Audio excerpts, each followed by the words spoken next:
Pelepasan ini kan adalah pengakuan pemerintah ya terhadap keunggulan dari suatu varietas hasil pemuliaan atau varietas lokal yang memang unggul dan bisa diedarkan kan gitu ya. Ini menjadi syarat wajib sesuai dengan undang-undang kita bahwa sebelum diedarkan maka varietas harus dilepas dulu kan gitu. Karena memang kita mendorong adanya pelepasan varietas lokal. Jadi tidak kita sulitkan.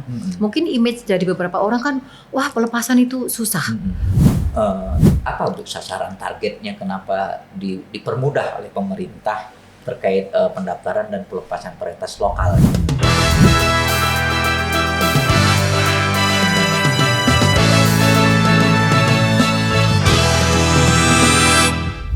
Salam Sobat Benih.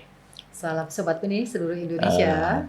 Kita hadir lagi pada Seed Show Podcast kali ini bersama Ibu Wiji Astuti-Ningsih ya Bu ya. SPMP, Ketua Tim Kerja Pendaftaran Peredaran Varietas Tanaman, Pusat Perlindungan Varietas Tanaman dan Perizinan Pertanian Kementerian Pertanian ya Bu. Betul, ya. Baik. Salam kenal Bu. Oke, salam kenal juga.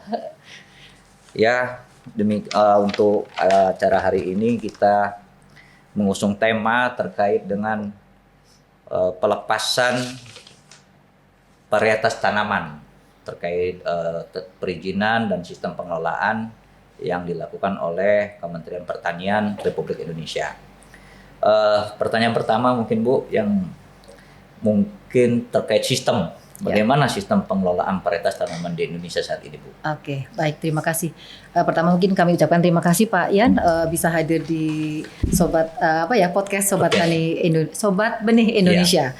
Oke, kalau kita berawal dari sebelum ke benih ya, kita ke arah pengelolaan varietas. Bagaimana pengelolaan varietas di Indonesia kan gitu ya. Jadi kalau di Indonesia kan kita ada sebenarnya ada, kalau kita bedakan dulu, kita lihat dari varietas lokal dan hasil pemuliaan. Ya. Mungkin dari itu saja dulu ya kan gitu ya. Jadi kita ada mengenal namanya pendaftaran, pelepasan dan kemudian ada pelindungan varietas kan gitu ya. Nah, ini ada beberapa yang sifatnya berbeda juga. Baik. Kan itu satu ada yang mandatori, ada yang voluntary. Nah, kalau untuk yang pelepasan kebetulan ini yang mandatorinya kan gitu ya. Jadi kalau pelepasan kalau di Indonesia karena di kita ini kan wajib sebelum diedarkan harus dilepas dulu kan gitu. Jadi itu menjadi mandatori kan gitu ya. Berbeda dengan perlindungan. Kalau perlindungan tadi kan karena itu hak kekayaan intelektual, jadi mereka bisa voluntary. Jadi opsi bagi mereka akan memintakan perlindungan atau tidak kan gitu. Nah, itu jadi kalau kita lihat kita ada tiga legalitas di situ Pak Ian. Jadi satu ada pendaftaran varietas, satu pelepasan dan satu lagi perlindungan. Kan gitu ya. Nah, ini kalau pelepasan kita hanya sampai ke dalam database saja. Jadi ini ini juga voluntary. Jadi tapi untuk yang varietas lokal ini wajib didaftarkan karena menjadi database bagi sumber daya genetik Indonesia. Baik. Kan gitu. Nah, itu jadi syaratnya pun itu lebih mudah, hanya didaftarkan ke PVT, nanti diajukan oleh kepala daerah untuk yang varietas lokal. Nanti tergantung dari sebaran geografisnya. Apabila itu sebaran geografisnya di dalam satu kabupaten, jadi antar kecamatan dalam satu kabupaten itu yang mengajukan adalah bupati atau wali kota. Tapi kalau sebarannya sudah dalam satu provinsi lintas kabupaten, nanti didaftarkan oleh gubernurnya, gitu. Tapi kalau sebarannya sudah seluruh Indonesia ya, lintas provinsi, nanti yang mendaftarkan adalah kantor pusat PVTPP. Gitu. Nah, itu kalau yang pendaftaran. Nanti yang mengeluarkan tanda daftarnya adalah kantor pusat PVT juga, kan gitu. Nah, sekarang kalau kita ke pelepasan. Pelepasan ini kan adalah pengakuan pemerintah ya terhadap keunggulan dari suatu varietas hasil pemuliaan atau varietas lokal yang memang unggul dan bisa diedarkan kan gitu ya. Ini menjadi syarat wajib sesuai dengan undang-undang kita bahwa sebelum diedarkan maka varietas harus dilepas dulu kan gitu. Nah, ini menjadi pilihan istilahnya memang, nah ini ya kayak yang kalau saya sampaikan tadi adalah mandatori, menjadi kewajiban sesuai dengan karena merupakan amanah undang-undang dari situ. Jadi mau nggak mau harus dilepas dulu sebelum diedarkan. Kecuali ada varietas tanaman Bu ya. Iya, jadi kecuali ada diskresi tadi yang dalam undang-undang yang tidak wajib dilepaskan gitu ya. Nah, itu untuk yang tapi hanya untuk pemulia petani kecil kan gitu. Nah, kalau perlindungan kebetulan juga yang mengelola juga kantor PVT juga. Jadi itu menjadi hak kekayaan atas kekayaan intelektual Nah itu nanti itu juga opsi bagi si penyelenggara pemuliaan apakah akan mengajukan perlindungan atau tidak kan gitu. Nah itu terserah bagi mereka. Tapi untuk varietas lokal tidak bisa dimintakan patennya. Kalau mungkin kita bilang kalau paten untuk tanaman adalah perlindungan varietas Jadi yang atau menarik HPVT. itu adalah pelepasan varietas lokal. Ya. Nah saat ini bagaimana Bu kondisinya Bu? Kalau varietas lokal sebenarnya kami dari pemerintah terutama ya dari Kementerian Pertanian ini amat sangat mendorong varietas-varietas lokal yang ada di Indonesia untuk dapat dilepas ya kan gitu ya. Karena apa? Varietas lokal itu kan mempunyai keunggulan yang spesifik lokasi kan gitu ya. Nah, ini apalagi mendukung program pemerintah saat ini mungkin khususnya padi kan gitu ya untuk PAT ini. Nah, itu kami juga mendorong varietas-varietas lokal itu yang ada di Indonesia itu dapat dilepas. Tapi hanya saja karena memang untuk padi ini kan sesuatu yang menjadi kebutuhan strategis juga. Jadi ini ada beberapa diskresi di situ. Jadi tidak pemerintah memberikan diskresi di situ, ada keringanan, tidak wajib tidak harus dilepas, tapi daerah pun boleh mensertifikasi kan gitu ya. Ini kan sudah ada regulasinya juga ya, sudah diatur dalam Permentan 12 2018 atau ada turunannya lagi di dalam Kepmentan 966 kan gitu ya. Nah, itu mungkin info baru tadi ada Kep Dirjen lagi terkait dengan diskresi untuk varietas lokal tadi itu kan gitu. Hanya saja Pak Ian dan Sobat Tani, jadi untuk varietas lokal ini kita mungkin berbeda dengan hasil pemuliaan. Kalau lokal memang kita ada kemudahan-kemudahan di dalamnya. Kalau tadi kami sebutkan dengan pengujian itu karena jadi gini, kenapa varietas harus dilepas? Itu satu kan syaratnya harus punya keunggulan, kan gitu ya. Kalau nggak punya keunggulan sudah cukup didaftarkan saja di kantor PVT sebagai database SDG Indonesia kan gitu ya. Tapi kalau punya keunggulan kan gitu ya, maka sebaiknya dilepas kan gitu ya. Nah itu hanya saja memang untuk membuktikan keunggulannya itu kan harus ada uji. Ada beberapa uji yang dilakukan, ada uji adaptasi atau untuk varietas lokal kita sebut dengan uji observasi. Ya. Kemudian ada uji mutu hasil, ada uji hama penyakit. Kemudian ini kita bicara lokal ya. Kalau untuk yang hasil pemulihan kan ada uji potensi produksi benih, tapi itu khusus untuk. Tapi ini berlaku untuk padi dan jagung saja atau bagaimana Bu? Ini diskresinya itu ini karena pangan ya. Jadi ini kan sebenarnya untuk pangan, tapi ternyata mengkerucut lagi menjadi ke benih kan gitu ya. Ke benih ke padi. Maksud saya gitu. Mengkerucut lagi ke padi kan gitu ya. Ya sudah kita ikutin saja karena ternyata gini Pak Ian dan Sobat Tani, ketentuan atau regulasi di dalam pelepasan setiap komoditas berbeda. Untuk tanaman pangan permentannya sendiri, untuk horti sendiri, untuk perkebunan juga sendiri. Aturan hukum. Regulasinya sendiri. Jadi sebenarnya kami juga kami menginisiasi untuk fusi untuk penggabungan ketiga regulasi itu menjadi satu regulasi yang bisa mengakomodir semuanya. Tapi nanti aturan teknisnya sebaiknya diatur dalam keputusan Dirjen kan gitu. Nah itu yang sedang kami lakukan. So, kami sudah beberapa kali menyusun tapi masih belum final kan gitu ya. Nah itu yang sebenarnya dari beberapa direktorat juga menginginkan hal itu, satu regulasi yang sama terkait dengan pelepasan. Nah nanti teknisnya silakan diatur menjadi regulasi yang ada di bawahnya. Nah itu sebenarnya sudah menjadi kesepakatan bersama juga buat kita semuanya kan gitu.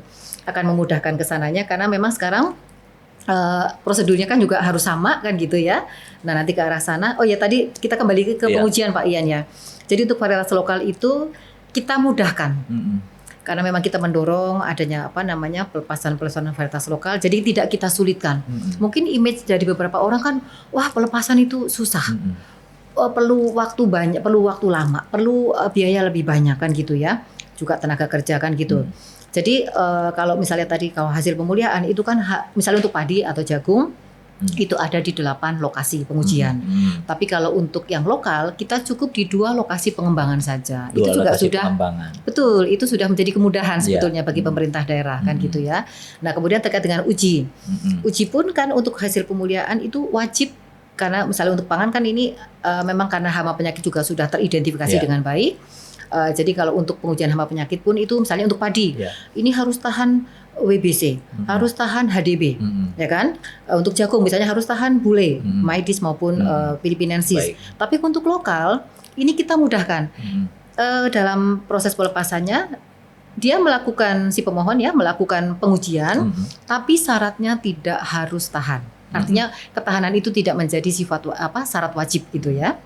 Nah itu jadi beberapa kemudian yang sudah kita berikan kepada varietas lokal Iya, Pak Ian baik, dari situ. Nah ya cuman tinggal satu syaratnya bagaimana kita meminta komitmen dari pemerintah daerah untuk dapat mampu mengembangkan varietas lokal itu menjadi lebih komersial dan bisa untuk penumbuhan ekonomi masyarakat. Betul. Palingan menumbuhkan penangkar-penangkar benih baru untuk bisa memproduksi varietas lokal tersebut. Jadi di tahap awal itu pendaftaran dahulu, baru kemudian melakukan pelepasan. Ya sebaiknya seperti itu. Hanya saja itu tidak menjadi prasyarat. Kecuali jadi gini, ada yang untuk tanaman pangan seperti itu. Iya. Jadi sebelum dilepas mereka harus mendaftarkan dulu. Itu di dalam Permentan sudah dibunyikan. Tapi kebetulan untuk horti tidak bunyi seperti itu. Oh, baik. Jadi kami mengikuti regulasi yang ada kan gitu ya. Jadi kalau untuk yang berkebunan juga sudah seperti itu. Jadi sebelum dilepas untuk yang lokal harus daftarkan dulu ke kantor PVT. Tanaman pangan juga seperti itu. Itu. Jadi sudah banyak Bu yang varietas lokal khususnya terkait pangan ini, padi dan jagung gitu. Oh, sudah cukup banyak. Kita tuh di PVT untuk lokal sudah lebih dari 2.000-an yang sudah terdaftar. Sudah terdaftar. Iya, kalau untuk dengan saya lupa angkanya ya Pak Ian, tapi yang jelas sudah ribuan kan gitu ya untuk yang lokal, apalagi padi itu juga sudah cukup banyak sekali. Kita lihat contoh misalnya Sumatera Barat itu sudah ada mungkin sekitar 18-an varietas lokal yang sudah didaftar, mungkin didaftar lebih, tapi dilepas pun sudah sekian. Termasuk Rio juga sudah cukup banyak kan gitu ya. Nah itu memang kita lihat ternyata potensi varietas lokal itu Indonesia luar biasa. Luar biasa. Iya. Untuk khusus pangan Bu ya, padi dan jagung ya. Betul, betul. Nah, kemudian Bu, apakah persyaratan sama antara pelepasan varietas lokal, hasil pemuliaan, atau produk GMO? Oh, baik. Ya, kalau tadi saya sampaikan sudah ya. Jadi memang pemerintah ini kan memang selalu mendorong pelepasan varietas lokal tadi. Jadi memang ada diskresi di situ, ada keringanan persyaratan. Jadi memang yang tadi saya sampaikan, jadi tidak harus yang tadi misalnya yang untuk hasil pemulihan ada 8 lokasi, untuk lokal cukup di 2 lokasi pengembangan saja kan gitu ya. Terkait dengan tadi syarat hama penyakit juga dimudahkan juga kan gitu. Nah tadi Pak Ian sampaikan ada GMO, ini memang berbeda. Ada satu karena itu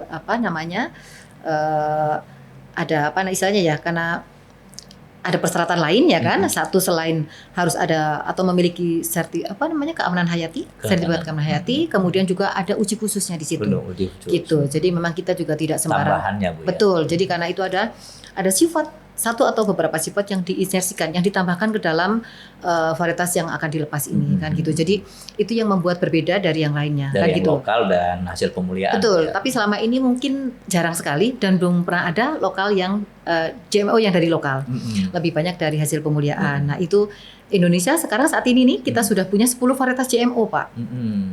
Jadi ada kentang, ada tebu, toleran kekeringan, dan juga ada 8 jagung GMO kan gitu. Iya. Nah itu kebetulan dari 8 itu. Jadi padi belum ada Bu ya? Padi sedang progres dari Balai Besar Padi saat ini lagi lagi pengujian untuk GMO yang golden rice-nya gitu. Tapi masih berproses. Iya, betul.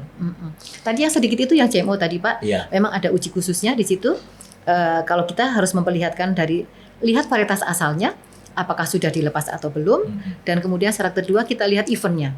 Event itu adalah sifat yang ditambahkan itu, apakah sudah aman hayati atau belum kan gitu. Nah itu nanti akan menentukan bagaimana proses pengujiannya kan gitu ya. Kalau misalnya sudah dilepas, sudah aman hayati, maka proses pengujian yang dilakukan hanya cukup dengan uji petak pembanding dan uji khususnya saja yang menjadi keunggulan. Tapi andaikan sudah dilepas tapi kemudian belum aman hayati, maka pengujiannya dilakukan di di LUT. Nah itu yang membedakan dengan varietas-varietas yang lainnya. Gitu. Iya. Nah kembali ke varietas lokal Bu, dengan kemudahan-kemudahan yang diberikan khususnya untuk padi dan jagung, apa Bu sasaran targetnya, kenapa dipermudah oleh pemerintah terkait pendaftaran dan pelepasan varietas lokal? Ya, nah itu dia kan kita sudah komitmen, pemerintah sudah komitmen ya melalui Kementerian Pertanian bahwa kita mendorong pengembangan varietas lokal kan gitu ya. Jadi dari dulu mungkin kita lihat dari regulasi yang ada, kita selalu memudahkan ya kan, karena kalau kita dibuat strict sama dengan hasil pemuliaan tentu nanti jarang sekali yang bisa dilepas kan gitu ya. Kita lihat sendiri kalau lokal itu umurnya panjang.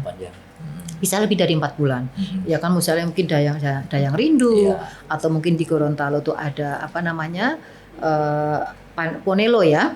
Nah itu juga umurnya itu panjang.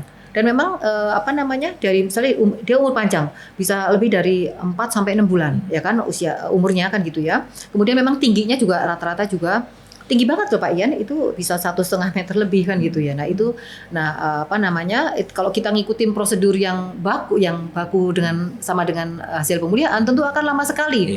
Umurnya aja sudah panjang, nanti harus makan berapa waktu lagi untuk dapat dilepas. Makanya kita berikan diskresi. Nah kemudian terkait juga dengan penyediaan benih. Penyediaan benih kan pemerintah juga sudah memberikan keringanan di situ supaya penyediaan benih tidak lintas provinsi kan gitu ya, karena distribusi kan juga memakan waktu.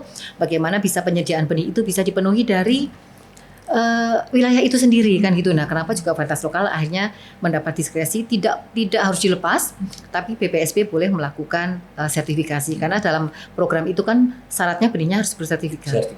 Iya, berlabel. Nah itu.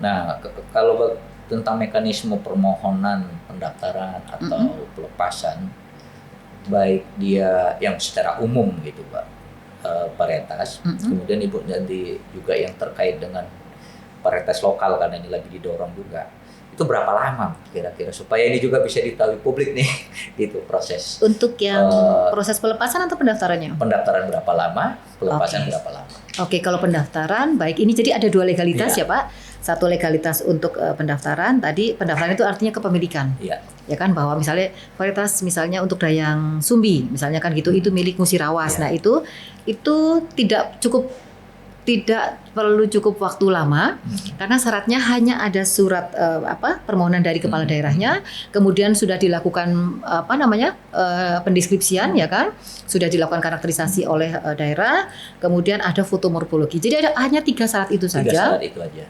Ya, surat permohonan ditandatangani oleh kepala daerah, kemudian deskripsi dan foto morfologinya. Itu nanti disampaikan ke kami, diajukan melalui online. Itu syaratnya di dalam Permentan memang 30 hari, tapi biasanya kita menyelesaikan tidak sampai 30 hari, kan gitu ya. Kecuali ada satu karakter atau beberapa karakter yang meragukan. Nah itu mungkin kami akan checking dokumen. Kalau andaikan dokumen masih meragukan, nanti kami akan lakukan verifikasi lapangan kembali. Misalnya ada beberapa karakter yang masih meragukan. Di sini tertulis misalnya karakter untuk warna kelopak bunga misalnya. Di sini kuning tapi kok ternyata fotonya merah. Nah itu biasanya kan kami perlu klarifikasi lapangan lagi. Nah seperti itu. Tergantung nanti kembali lagi kepada daerah. Kadang kita minta perbaikan. Nah itu yang andaikan lama, nah itu yang akan memakan waktu. Tapi di kami prosesnya hanya 30 hari. 30 hari. Dan itu kan tidak perlu uji. Untuk pendaftaran saja. Itu tidak perlu uji. Jadi si pemohon atau dari pemerintah daerah hanya melakukan pengamatan saja di lapangan, mendapatkan deskripsi sementaranya, diajukan ke kami. Berbeda dengan pelepasan. Nah pelepasan tadi kan saya sampaikan bahwa perlu 2 lokasi pengembangan. 2 lokasi. Tergantung umurnya kan gitu ya. Jadi misalnya dalam satu kabupaten dia nanti lokasi ujinya ada di 2 lokasi itu. Ambil saja misalnya kita ambil yang umur yang tidak terlalu panjang, misalnya 3 bulan lah ya. Nah artinya kan selama 3 bulan itu kemudian nanti mereka itu untuk uji observasinya, plus nanti mereka setelah selesai biasanya kan melakukan uji mutu. Uji mutu mereka untuk rendemen beras pecah kulitnya, berapa kadar amilosanya, karbohidratnya kan gitu. Nanti itu di lab terpisah sendiri, plus nanti ada uji hama penyakitnya. Tapi itu dilakukan tidak bersamaan di lapangan, tapi terpisah. Nanti mungkin di greenhouse bisa menggunakan itu kan dilakukan dalam fase bibit ya. Itu cukup 2 minggu mungkin dalam fase bibit itu tinggal dimasukkan inokulumnya kan gitu. Jadi mungkin bisa dikira-kira lah ya. Nah kemudian mungkin biasanya kalau yang lama itu kadang pemurniannya Pak Ian. Jadi kita lihat bahwa varietas itu kalau untuk dilepas, kita tahu ya kalau varietas kita kan kembali ke lokal. Kalau lokal itu kan heterogenitas masih cukup tinggi. Jadi artinya kan dia misalnya padi itu kan di lapangan masih masih variasinya masih cukup besar. Tidak seragam. Nah, sementara untuk syarat pelepasan kan harus homogen dulu. Jadi mereka paling nggak makan mungkin beberapa musim lah ya untuk dapat sampai seragam dulu. Mereka melakukan seleksi massa biasanya memilih kalori-kalori yang diinginkan. Nah, sampai stabil seragam, nah baru bisa itu yang dilakukan, diajukan ke kami kan gitu. Jadi masa-masanya Biasanya memang cukup makan waktu ya, dari mulai pemurnian mungkin bisa 2 sampai 3 tahun kan gitu sampai bisa dilepaskan gitu. Nah itu sih Pak Ian. Yang lama di pemurniannya. Di pemurniannya sampai benar-benar mencari varietas yang dimau itu seperti apa gitu dari sekian populasi yang ada kan gitu. Itu sih. Nah, tapi bukankah yang lokal ini sudah ada sejak lama Bu proses Betul. di suatu kawasan tersebut? Iya. Tapi mereka kan membiarkan seperti itu. Mereka terus, ya kan, petani menanam terus. Artinya kan memang dia berkembang. Petani kan tidak pernah melakukan rogging dan sebagainya kan gitu ya. Jadi mereka tanam terus. Nah, sementara untuk kepentingan pelepasan kan satu kuncinya harus homogen. Satu harus seragam gitu kan. Jadi tidak boleh nanti ada yang tinggi, ada yang rendah. Nah, itu nggak boleh. Nanti kan pasti yang disertifikasi juga akan sulit kan gitu ya. Jadi satu kuncinya harus seragam. Kita untuk itu melakukan pemurnian dulu kan gitu sampai homogen, baru nanti dilakukan uji observasinya. Nah, udah nanti dengan uji yang lain. Berdasarkan hasil-hasil yang sudah mengajukan pelepasan, rata-rata kualitasnya bagus-bagus Bu ya, varietas lokal. Kalau sudah dilepas otomatis bagus kan gitu ya, karena dengan keunggulan yang berbeda. Keunggulan kan tidak hanya kalau lokal memang daya hasilnya produksinya pasti rendah. Bukan pasti, sebagian besar rendah. Tapi mereka punya keunggulan yang lain dari mutunya misalnya kan gitu ya. Mereka pasti keunggulan dari ketahanan hama juga punya kan gitu. Jadi bervariasi gitu. Iya. Sudah banyak Bu yang varietas lokal khususnya padi dan jagung yang sudah dilepas Bu? Sudah dari lokal atau hasil pemulihan? Lokal. Kalau lokal sudah cukup banyak padi, kita juga sudah ratusan, saya lupa angkanya. Kisaran-kisaran aja Bu? Sekitar mungkin 300-an ya Pak untuk yang lokalnya kan gitu ya. Tapi kalau jagung kalau lokal itu sedikit. Mungkin yang lokal yang pulut-pulut yang masih komposit itu dulu ya.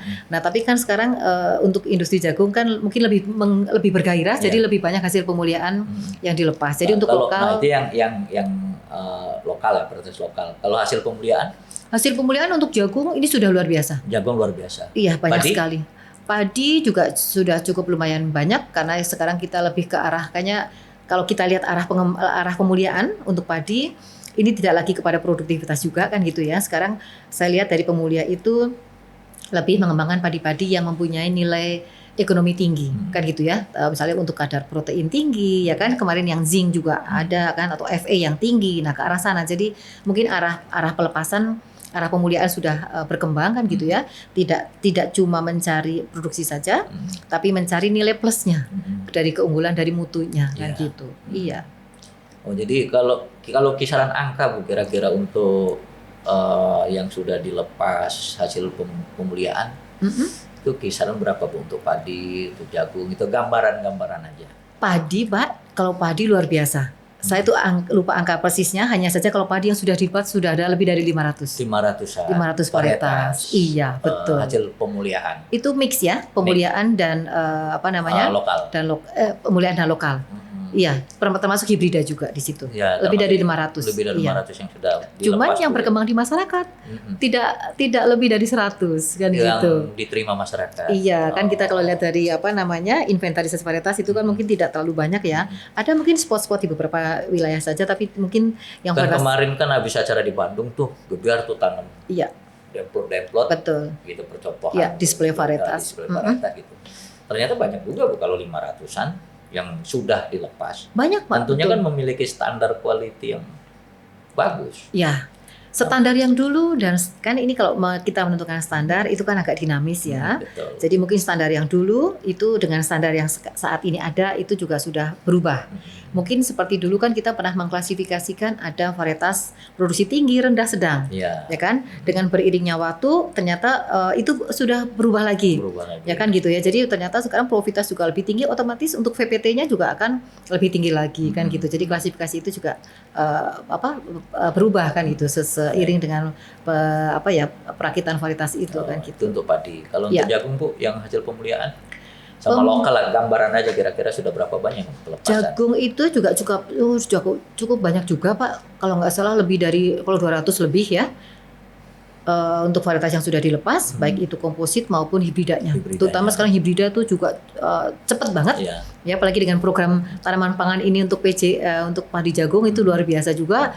Banyak tumbuh industri baru juga di jagung. Nah, itu yang sudah cukup menggeliatkan kegiatan-kegiatan pemulihan untuk jagung kan gitu juga, sehingga banyak varietas jagung yang dilepas juga saat ini. gitu. Itu kan gambaran bahwasanya potensi secara benih untuk varietas jagung Ya. dan padi ternyata potensialnya sangat luar biasa. Iya, betul. Tinggal bagaimana kebijakannya mensupport lah Ya. supaya ini makin berkembang.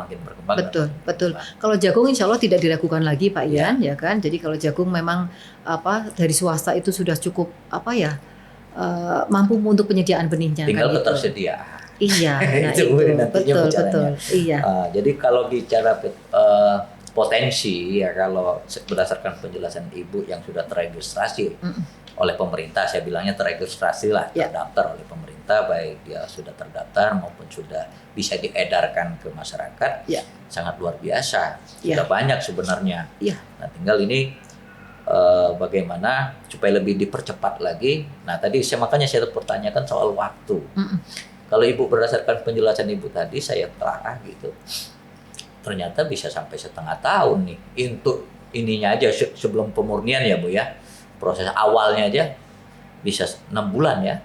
Bisa lebih, tentu lebih. Pelepasan, itu bisa dia 6 bulan lah dalam hitungan sebelum pemurnian. Atau bagaimana? Awalnya di pemurnian Pak. Awalnya di pemurnian dulu ya kan, sampai didapatkan populasi yang homogen tadi kan gitu, baru dilakukan uji observasinya kan gitu ya. Baru nanti proses berikutnya yang lama tuh di pemurniannya. Sampai memang benar-benar mencari populasi yang homogen tadi kan gitu. Sampai nanti kemudian observasi kan cukup di 2 lokasi pengembangan, itu paling nggak 1 musim tanam kan gitu ya. Nanti kemudian mereka selesai, semua uji dilakukan, baru dilakukan pelepasan. Ya kan, kita sidang, kita evaluasi oleh tim kan gitu. Nah baru nanti tinggal dilanjut apabila sudah semua terpenuhi, keluarlah rekomendasi dari ketua tim bahwa ini direkomendasikan untuk dapat dilepas kan gitu ya. Nanti tinggal proses di kami di PVT, karena sekarang semua perizinan harus melalui PVT, termasuk untuk pelepasan juga kan gitu ya. Nanti ke kami, nanti kemudian kan ini mungkin terkait dengan sekarang saya ini kan prosedur ya Pak, sekaligus karena untuk semua pelayanan ini kan melalui PVT. Jadi untuk varietas lokal atau varietas hasil pemuliaan yang dirilis oleh instansi pemerintah ini tidak melalui OSS. Jadi cukup ini kan kita semua sudah online semua sekarang. Itu diproses melalui kami. Nanti kami tinggal ke Direktorat Jenderal Teknisnya kan untuk approvalnya oleh Dirjen. Langsung online ke PPT. Kalau pendaftaran itu nanti yang keluar adalah tanda daftar varietas yang ditandatangan oleh Kepala Pusat PVTPP. Tapi kalau pelepasan kita tuh ada 2 versi, ada 2 output Ada 2 output. Satu adalah yang ditandatangan oleh Pak Dirjen atas nama Menteri Pertanian. Satu lagi nanti yang ditandatangan oleh Menteri Investasi atas nama Menteri Pertanian. Ini dikhususkan untuk varietas-varietas yang dihasilkan oleh lembaga-lembaga pemulihan dari swasta kan gitu. Jadi karena mereka harus punya NIB, nomor induk berusaha. Betul. Nah, itu jadi harus ke sana. Nanti yang outputnya yang keluar adalah dari Kemeninvest atas nama Menteri Pertanian gitu. Terakhir kemarin saya dapat info ada varietas dari Kabupaten Kampar ya Bu ya. Bagaimana hasilnya Bu? Kampar kemarin kalau nggak salah melepas itu sudah banyak ya. Kampar itu sudah beberapa sebelumnya sudah melepas juga. Kalau nggak salah 5 ya itu sudah lolos kan gitu ya. Nah kemudian kemarin melepas lagi ada 2 juga sudah lolos juga kan gitu. Ya tinggal kita masih menunggu, ini masih berproses. Kemarin baru selesai dari korektor, jadi masih tinggal nanti diterbitkan surat rekomendasi dari sekretariat kan gitu ya. Nanti baru kemudian bisa diterbitkan SK-nya gitu. Terima kasih Bu atas diskusi bincang-bincang kita Setso Podcast hari ini. Ya lebih dan kurang itulah yang dapat kita sampaikan pada acara hari ini. Baik. Mungkin lebih detailnya nanti mungkin produsen-produsen saya arahkan untuk datang ke kantor Ibu aja detailnya gitu kan. Ya demikian Bu yang pada hari ini Sobat Tani, pada kesempatan ini kita akhiri untuk diskusi bersama Ibu Wiji Astuti Ningsih SPMP. Terima kasih Bu. Sama-sama Pak Ian.